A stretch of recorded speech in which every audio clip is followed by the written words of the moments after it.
run into some problems. In 2008, a Tanzanian diplomat, Mr. LMadu2, was charged for human trafficking. He was reported to have kept a domestic servant indoors for 4 years without paying her and other things. So a lawsuit was filed in which the jury gave her $1 million award against him. So he left, and went back to Tanzania. Now he's a special advisor to President Kikwete. And the State Department is worried about that since the president is going to meet with Kikwete. They don't think it's important for Mzengi to hang around. So a lot of the conservatives in Congress has been asking the president to cancel the trip to Tanzania. But I don't think that will happen. I think probably what will happen is that they will keep Mr. Mzengi out of the reception for President Obama. Mzengi, for that matter, has been a frequent visitor here to Nashville. I know him very well. Now, a lot of countries in sub-Saharan Africa, like they say, think the president should visit them too. Countries like, DRC, Democratic Republic of the Congo, Angola, Ethiopia, Nigeria, Tanzania, Kenya, and other countries, believing that the president owes them a visit. But apart from the problem we've already, enunciated, the financial constraints of such a visit, there are countries whose leadership the president wouldn't be too enamored, to meet. When they visit Washington, diplomatic protocol might mandate the president to receive them at the White House or meet them at the United Nations. But the president going to meet them in their own countries becomes a problem.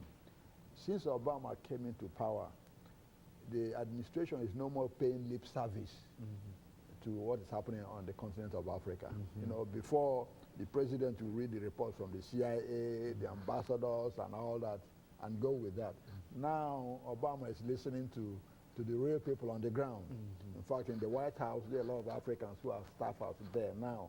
So he hears directly from the people what is going on and make his own judgment. And as an African American, of African parentage, who has been aware of what's going on there, he has his own idea of who is doing what, unlike the previous presidents. Okay, why that is important here is, one doesn't expect President Obama to go to Malabo, Equatorial Guinea, to meet with President Obiang. Now here is a man who came to power since 1979 after executing his uncle and refuses to leave power. Now all the oil resources of this country belongs to him and his family. So that wouldn't be acceptable for the president to go to Equatorial Guinea when we are talking of human rights here. Obama wouldn't be too comfortable going to Ouagadougou to meet President Compaoré of Burkina Faso, who came to power, shooting his way into power since 1987, suppresses everybody who opposes him. That wouldn't be acceptable.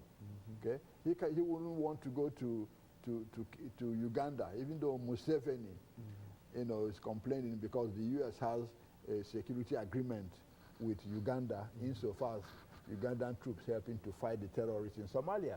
But that's a different matter. The United States, the policy now is that we can be friendly with African countries, do business with them and all that, but make sure the leadership understands that that is different from democracy. Now, why should Obama go to an African country to meet with the president who refuses to declare his assets to the people who elected him? While here, that's the first thing the president does. That would be hypocrisy.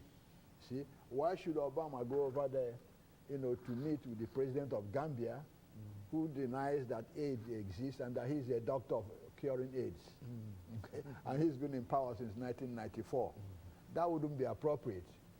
Why should he go to Republic of Congo to meet with President Sassou Nguesso, who shot himself into power in 1997, suppresses all oppositions? You know, so that's very understandable. If Obama lived in one of those countries, he will either be in jail or dead himself. He won't be able to run for election. Okay, so looking at it that way, that would be not, you know. Some of these individuals are not good people to be associated with in any regard. Exactly, because what will happen when Obama visits those presidents, they will turn it around as an endorsement of their policies. Good. Okay, that's very important. So the people will think the president coming here to hug and kiss and smooch with them means endorsement of their policies, which is what Obama is trying to say. No, we're not going to do that. Either you know, treat your people like human beings, or we will do business with you, but we won't be what you call your friends, you know. And that is what's going on now. And a lot of them don't understand it because it's not the former, you know, rules. This is a different rule altogether. And moreover, Obama is also listening to the African American constituency. That he said, hey, you got to do something about Africa. You know, we can't let those leaders be mistreating our people because of doing business with them. We got to separate the two. Yeah, we can get oil from Equatorial Guinea, but we're not going to be seen, you know, hanging around with Obiang anytime soon. And that's very important here. And so in a real sense, Dr. LMadu, as we get ready for this second commercial break, in a real sense, the president's African policy is sort of constrained in reference to the individuals who are in leadership positions in some of these countries. And for him to go there when that leadership is not looking toward the interests of the people really does not reflect good upon the President of the United States in reference to that. And these leaders will also, as you indicated, turn this around to mean that the President endorses their policies. And so he has to walk sort of a sharp line in reference to that.